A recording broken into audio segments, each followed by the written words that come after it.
Honorable Mayor Rino Ogeles Reyes, our Vice Mayor Romeo Pantag, MSWDO, Mary Ann Sobebe, barangay officials, guests, teachers, parents, my fellow graduates, a pleasant morning to everyone.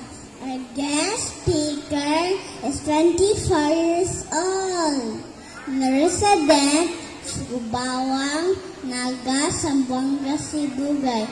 She completed her basic education at Naga Central Elementary School. She graduated at Naga National High School with honor.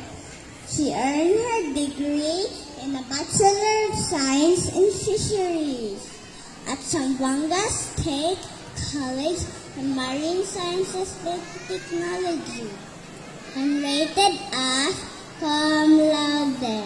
She was also a choir member in the said university.